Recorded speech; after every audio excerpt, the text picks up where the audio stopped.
Selamat datang dan selamat beribadah di Gereja GPDI Kalvari Kupang. Mari sama-sama kita akan melihat pengumuman untuk jadwal ibadah sepekan. Oleh kuasa dan kearah pihak kita siapa dapat melawan kita lebih dari pemenang, lebih dari pemenang dalam segala perkara. Oleh kuasa dan kearah pihak kita siapa dapat melawan kita lebih dari pemenang. Haleluya, haleluya. Maka apa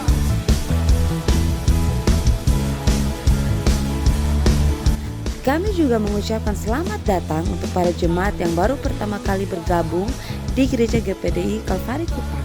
Sampai jumpa di ibadah-ibadah selanjutnya ya. Tuhan Yesus memberkati. GPDI Kalvari, sekali Yesus, tetap Yesus. Haleluya. Kita percaya kita mengakhiri tahun ini dengan jadi pemenang. Amin. Katakan bersama. Kami terima dengan iman kuasanya yang luar biasa. Di dalam nama Tuhan Yesus Kristus. Haleluya. Amin. Silakan duduk. Salam sejahtera bagi kita semua. Haleluya. Haleluya. Syukur kepada Tuhan yang memberikan kita kehidupan. Kita ada di tanggal 12 ya. Menurut penelitian, tanggal 11 adalah hari peringatan runtuhnya resolusi. Jadi waktu tanggal 31 suniat, beta mau begini begitu, mau lebih sehat, mau lebih rajin. Begitu tanggal 11 sudah terlupa katanya. Tapi kalau dari wajah-wajah ini masih ingat semua resolusi 2025. Haleluya. Saya berterima kasih kepada Bapak Gembala, Ibu Rohani atas kepercayaan pemberitaan firman Tuhan. Masih dalam sebuah tema besar, maksimal. Beberapa kali saya berkhotbah, terakhir minggu lalu sore, memaksimalkan kehidupan ini. Saya pada kali ini dalam tema besar maksimal mau mengangkat satu topik yaitu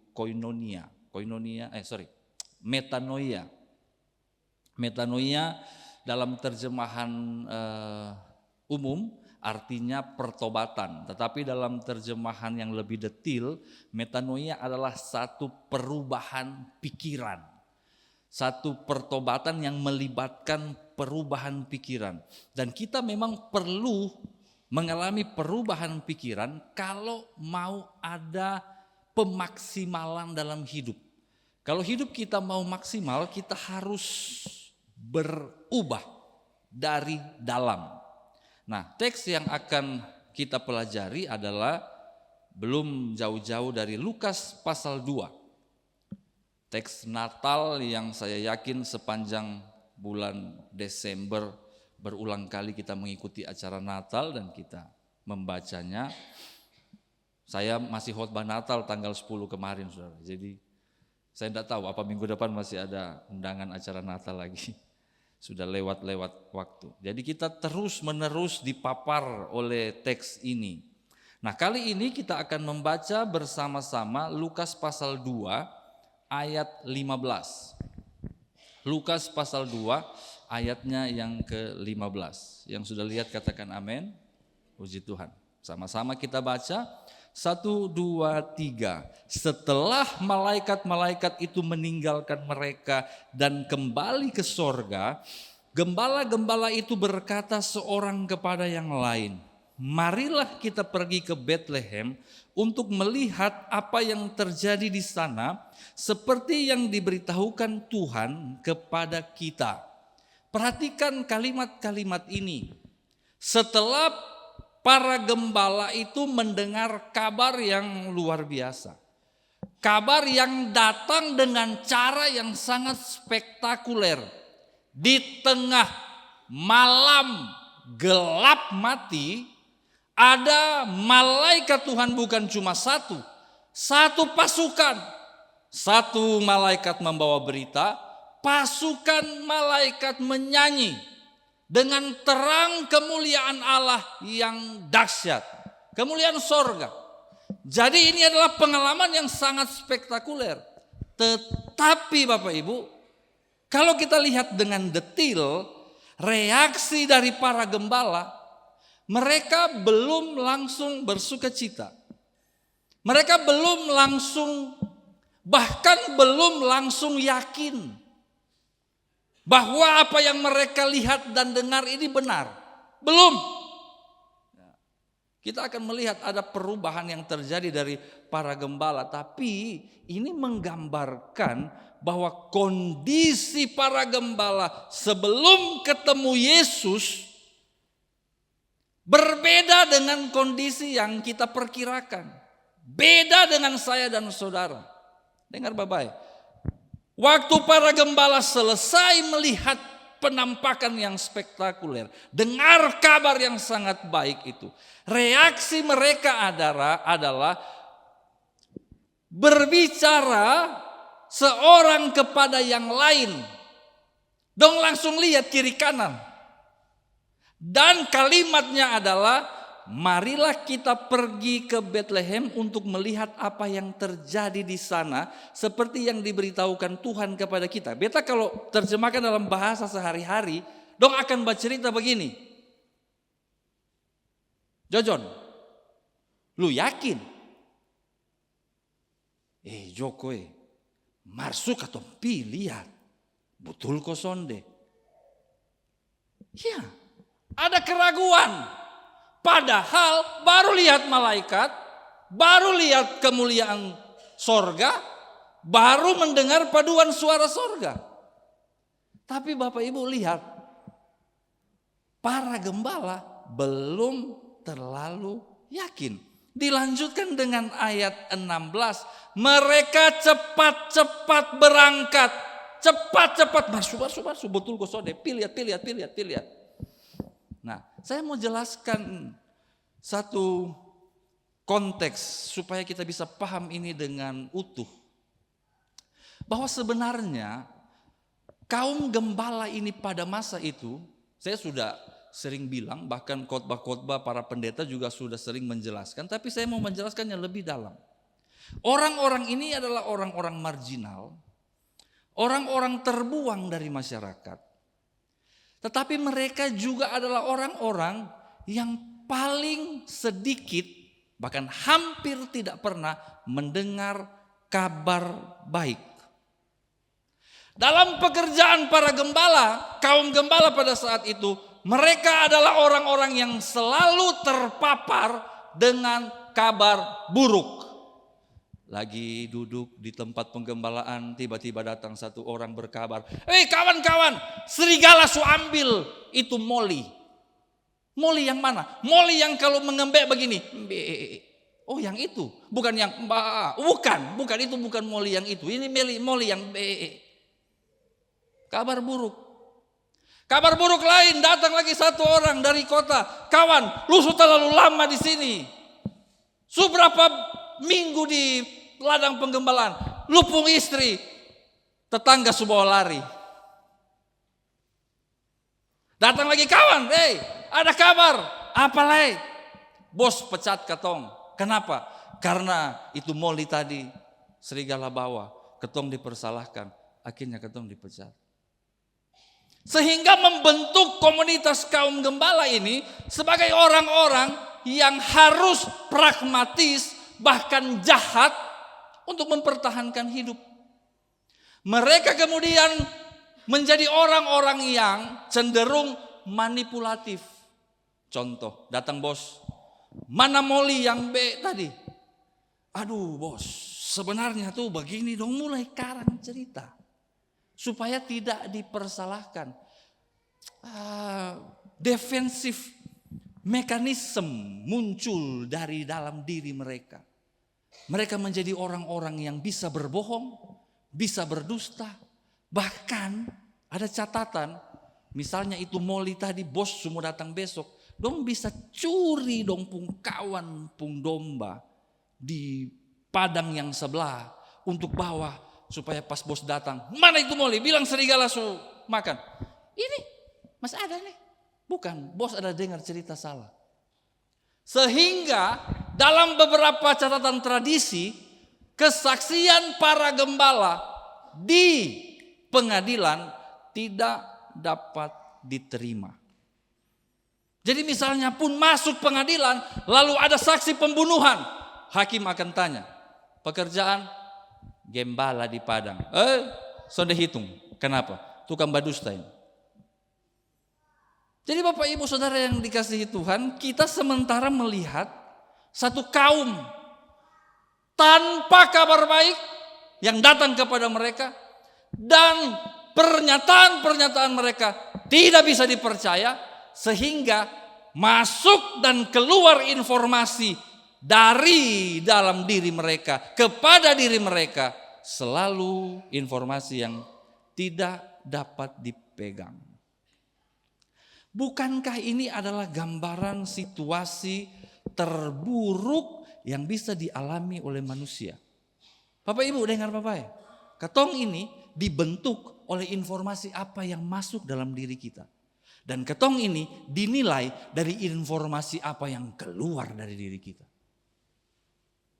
Dan informasi yang masuk kepada para gembala semua negatif, sehingga yang keluar juga adalah semua yang manipulatif, negatif, dan bertendensi jahat. Ini adalah kondisi terburuk, saya ulang, kondisi terburuk yang bisa dialami oleh satu komunitas manusia. Tetapi Bapak Ibu Saudara, justru kepada mereka lah kabar sukacita Natal pertama dipampang secara nyata. Katakan amin. Bukan di istana-istana, bukan di kamar-kamar belajar para ahli Taurat, bukan di tempat persidangan orang-orang Farisi, bukan di singgah-sana orang Saduki. Bukan pada pemangku-pemangku jabatan dan keputusan di bait suci, bukan.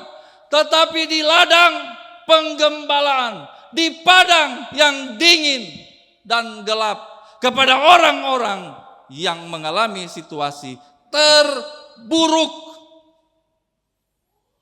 Dan Bapak Ibu Saudara, mereka cepat-cepat berangkat menjumpai Maria dan Yusuf dan bayi itu yang sedang berbaring di dalam palungan. Ayat 17, dan ketika mereka melihatnya, si Joko tadi dan si Jojon tadi dan kawan-kawan melihatnya, mereka berpandangan terharu dan berkata, baru kali ini katon dapat kabar baik kawan. Setelah sekian lama hidup bos, baru kali ini orang omong betul di katong. Sekarang katong sulihat nyata. Dan firman Tuhan melanjutkan, Lukas menulis, mereka memberitahukan apa yang telah dikatakan kepada mereka tentang anak itu. John, katong kasih tahu, katong ada lihat di padang penggembalaan, katong ada ketemu malaikat, katong akan ada dengar paduan suara sorga, dong ngomong apa yang telah diberitahukan tentang anak itu, bahwa anak itu juru selamat, Kristus, Tuhan yang lahir di Bethlehem di kota Daud. Ayat 18, dan semua orang yang mendengarnya heran. Kata heran dia pakai kata taumazo. Taumazo itu berarti takjub, tercengang, terpesona, tetapi dalam konteks ayat ini sebenarnya takjub meragukan. Karena yang omong para gembala. Meragukan, betul kau soalnya dong ada cerita, tahu dong udah pikarang-karang, lu ada pita toki di mana kau mimpi, nah sekarang dosa omong di katong. Maria ayat 19 menyimpan segala perkara itu dalam hatinya dan merenungkannya. Maria juga sebenarnya ada ragu deh ini cerita karena diceritakan oleh para gembala, tapi dia menyimpan di dalam hati, merenungkannya. Tetapi Bapak Ibu Saudara yang diberkati Tuhan, perhatikan ayat yang sudah saya khotbahkan beberapa minggu yang lalu di ayat 20. Peduli amat dengan orang yang tidak mau percaya. Tidak usah pusing dengan mereka yang ragu. Bahkan mereka tidak memperhitungkan apapun selain satu hal, bahwa berita itu benar.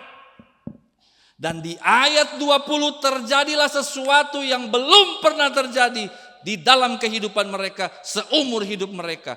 Kembalilah gembala-gembala itu sambil memuji dan memuliakan Allah. Karena segala sesuatu yang mereka dengar dan mereka lihat semuanya sesuai dengan apa yang telah dikatakan kepada mereka. Tidak peduli orang ragu, tidak peduli keadaan mereka pun belum berubah secara jasmani. Tetapi kebenaran berita yang mereka dengar sesuai sinkron dengan kenyataan yang mereka lihat cukup untuk mengubah. Cukup untuk mengubah. Mereka, saya sudah sampaikan di khotbah saya beberapa waktu yang lalu, mereka kembali kepada pekerjaan mereka. Mereka kembali kepada domba-domba yang harus mereka gembalakan. Mereka kembali kepada status bahwa mereka adalah kaum marginal. Kembali. Mereka tidak otomatis jadi pejabat, anggota dewan, gubernur, tidak. Jadi orang kaya, tidak. Mereka kembali pulang masih menghadapi moli yang sama. Masih menghadapi majikan yang sama. Mereka harus kembali kepada kehidupan yang nyata. Tetapi diri mereka sudah berubah. Dan perubahan ini Bapak Ibu Saudara drastis. Bagai langit dan bumi. Orang-orang, saya ulang lagi, saya sudah tekankan dari awal. Orang-orang yang rendah. Tidak ada sudut pandang baik tentang para gembala pada waktu itu. Tetapi setelah ketemu dengan kebenaran, berita kebenaran.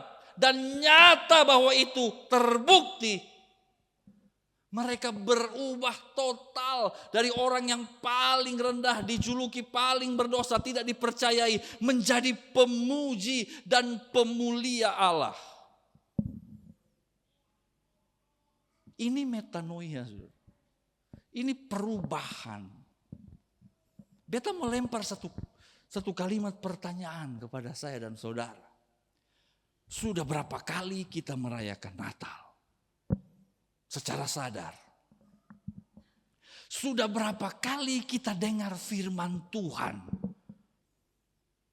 Dan berapa kali kebenaran itu terbukti dalam hidup kita. Bukan cuma omon-omon orang di mimbar.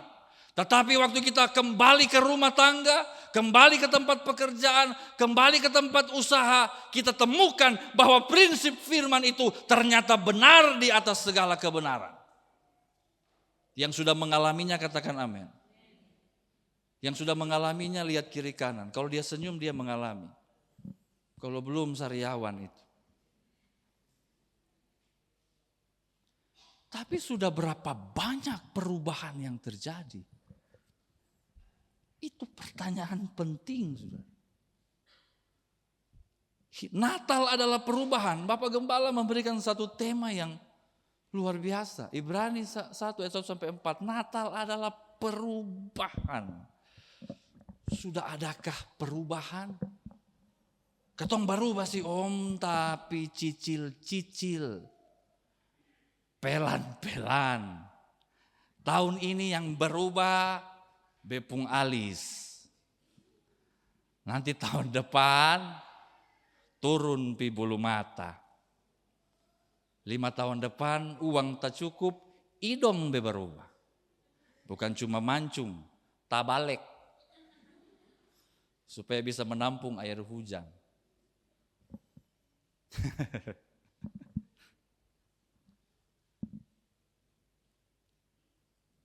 Mari kita lihat ayat yang saya angkat sebagai satu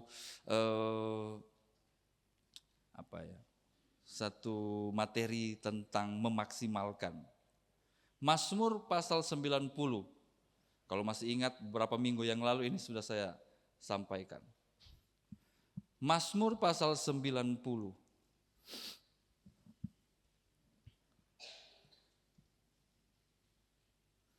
Ayatnya yang ke-12. Saya tidak ulang lagi pembahasan ini. Saya hanya bawa kita untuk merenungkan tentang perubahan. Ayat yang ke-12, ayat yang sangat terkenal, bahkan tak usah buka Alkitab, semua sudah bisa hafal. Mazmur 90 ayat 12, sama-sama, 1, 2, 3. Ajarlah kami menghitung hari-hari kami sedemikian, hingga kami beroleh hati yang bijaksana. Ini adalah ayat yang keluar dari orang yang bergaul dengan Allah, memimpin bangsanya. Musa memimpin bangsanya untuk bergaul dengan Allah. Mereka terpapar dengan firman, hukum Taurat diberikan kepada mereka, perjumpaan dengan Allah setiap hari. Mereka bisa melihat tiang awan, tiang api bergerak, dan mereka akan mengikuti pergerakan Allah lewat fenomena yang luar biasa itu. Tapi Musa bilang yang paling penting dalam pertemuan dengan Allah, akan penghayatan tentang Allah adalah, ajar kami menghitung hari. Sedemikian. Sedetil mungkin, satu hari tidak boleh terlewat. Terus dihitung. Untuk apa? Supaya hati ini jadi bijaksana. Artinya ada perubahan dalam setiap pertemuan dengan Tuhan. Dan dalam konteks ini, mereka bertemu dengan Tuhan, bertemu dengan hadirat Tuhan setiap hari. Maka makin hari makin ada perubahan. Makin hari makin ada perubahan. Semakin hari semakin maksimal di hadapan Allah. Haleluya, haleluya. Jangan kekal seperti Yesus kalau soal karakter yang buruk. Beta, kalau soal ini kelakuan pendeta, beta seperti Yesus. Dulu, sekarang, sampai selama-lamanya tidak pernah berubah. Kalau untuk hal yang baik, ubah. Amin. Ubahlah kami Bapa, bentuklah kami Bapa, jadikan kami sesuai dengan firman. Terus. Saudara, Lukas pasal 2 menyatakan bahwa para gembala saja bisa berubah. Kita ini tidak ada dalam situasi yang terpuruk seperti mereka, tidak ada. Saya ulang lagi satu, ini paham lah ya. Kalau Bapak Ibu agak lupa-lupa bisa lihat di YouTube, itu pasti masih ada khotbah saya itu. Saya mundur lagi, ada satu khotbah lagi. Keluaran pasal 2 dan pasal 3. Tentang perubahan, tentang metanoia, tentang pertobatan, perubahan pikiran. Itu bukan cuma Musa nyanyikan dan ajarkan, itu dia alami. Sudah saya khotbahkan, saya ulang lagi. Keluaran pasal 2 ayat 11. Musa sudah terdidik di istana Firaun dengan segala ilmu pengetahuan yang dahsyat. Jadi dia pikir, sudah waktunya saya akan membebaskan bangsaku. Dan mulai dia bertindak seperti hakim. Ada 2 orang berantem. Ada orang Mesir menghajar orang Ibrani. Dia pukul itu orang Mesir. Ini cara saya untuk membela bangsa saya. Mati. Besoknya ada 2 orang Ibrani berkelahi. Dia hakimi. Stop. Kenapa bosong berkelahi? Itu orang Ibrani satu bilang, kenapa? Lu mau bunuh beta juga seperti lu bunuh itu orang Mesir kemarin. Habis. Dia pikir dia sudah siap, dia sudah hebat. Dan dia harus melarikan diri ke tanah Midian. Puji Tuhan, dalam pelariannya di tanah Midian, dia dapat istri. Kalau sonde, habis dia. Tetapi untuk mengubah, menjadikan Musa seorang pemimpin yang hebat, dia perlu ketemu Tuhan. Keluaran pasal 3 ayat 4, ayat 3, ayat 4, Musa melihat ada semak berapi tetapi tidak terbakar. Dia penasaran, dia dekat, dia pi, dan dia dengar Tuhan berkata, Musa, Musa, jangan terlalu dekat. Buka itu sepatu, karena tempat di mana engkau berdiri itu tanah yang kudus. Dan Tuhan memperkenalkan diri. Akulah Allah ayahmu, Allah Abraham, Allah Ishak, Allah Yakub. Ketemu dengan Tuhan. Dan Musa setelah pertemuan itu harus merevaluasi diri. Melakukan evaluasi ulang terhadap hidupnya. Terhadap panggilannya. Terhadap dirinya. Pemahamannya tentang Tuhan. Dan apa yang harus dia lakukan ke depan. Dia harus mengubah persepsinya, pikirannya tentang apa yang Tuhan kehendaki. Dan itu membutuhkan kerendahan hati. Saya tidak bahas lagi, Bapak Ibu bisa cari di YouTube ada. Sudahkah perubahan itu terjadi, saudara-saudara? Karena kalau saya tidak berikan materi ini, khotbah-khotbah seperti ini di awal tahun, nanti tiba-tiba saya April. Serius, saudara. Ini sudah 12 nih. 12 ya? Ya. Iya, 12. Tiba-tiba saya beta kalau April berarti beta 41. Beta ada silih terus nih ulang tahun sampai sonde merayakan, tapi akhirnya beta terima juga.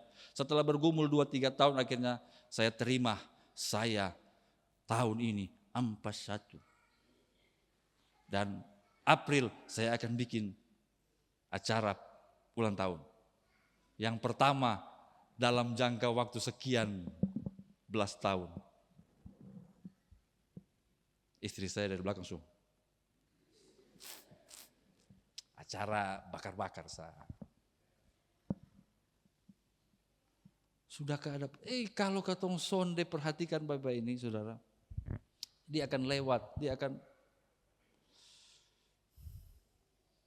Mungkin saya akan masih bicara beberapa hal tentang ini di kesempatan-kesempatan berikutnya. Tapi saya mau tutup dengan satu pemikiran. Apa yang bisa membuat kita sulit berubah? Berubah ke arah yang baik. Saya tidak perlu jelaskan lagi apa berubah ke arah yang baik seperti apa ya. Ya jadi suami yang baik, istri yang baik, anak yang baik, bos yang baik, karyawan yang baik, iman bertumbuh dan seterusnya. Bapak Ibu sudah ngerti semua itu. Apa yang bisa membuat kita tidak mengalami perubahan? Metanoia itu tidak terjadi.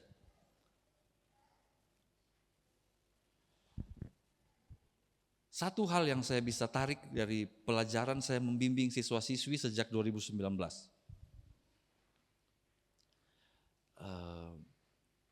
Saya banyak mengalami sukacita dan kesenangan ketika melihat ada siswa-siswi yang sukses jadi hamba Tuhan, melayani.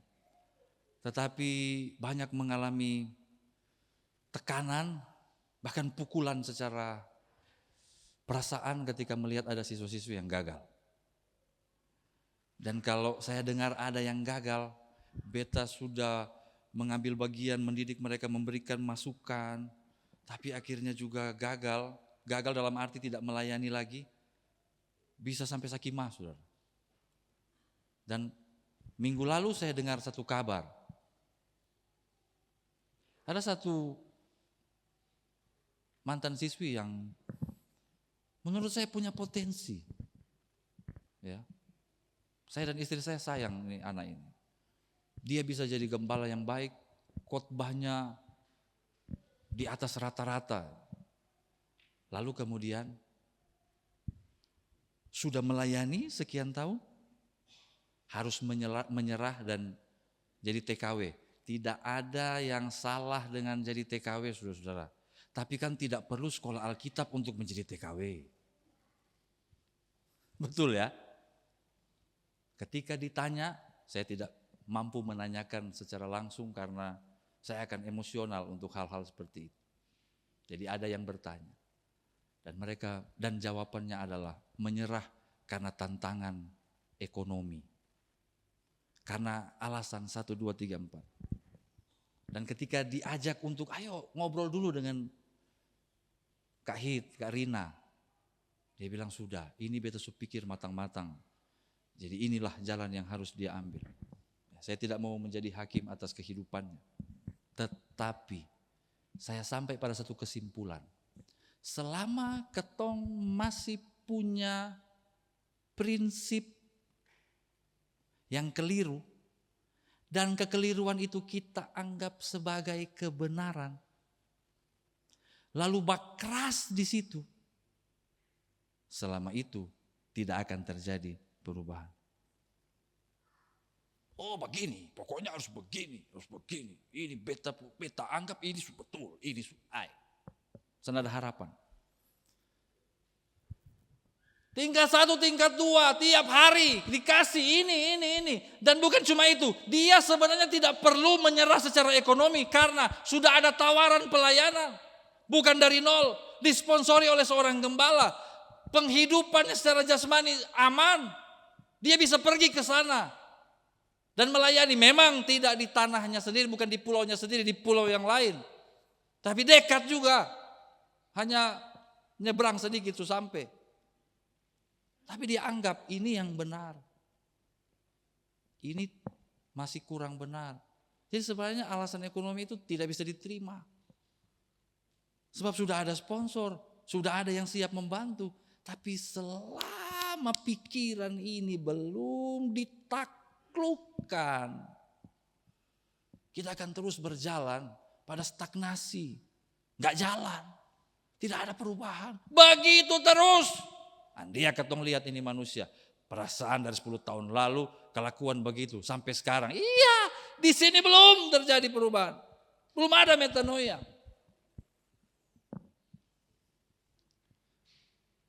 Tapi para gembala, mereka mendengar kabar, mereka melihat kenyataan.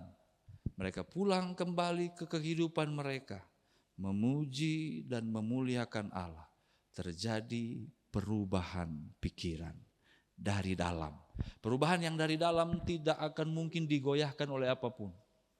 Tidak akan mungkin tergoyahkan oleh tantangan apapun. Karena yang dari luar bisa terjadi apa saja. Tapi kalau di dalam teguh, kalau di dalam berubah, kalau di dalam bertobat, kita bisa bertahan, saudara-saudara. 2025 ini bisa saja ada tantangan, ada kesulitan. Tapi pastikan perubahan itu di dalam dirimu, maka engkau akan bertahan. Nama Tuhan dimuliakan dalam hidup saya dan saudara.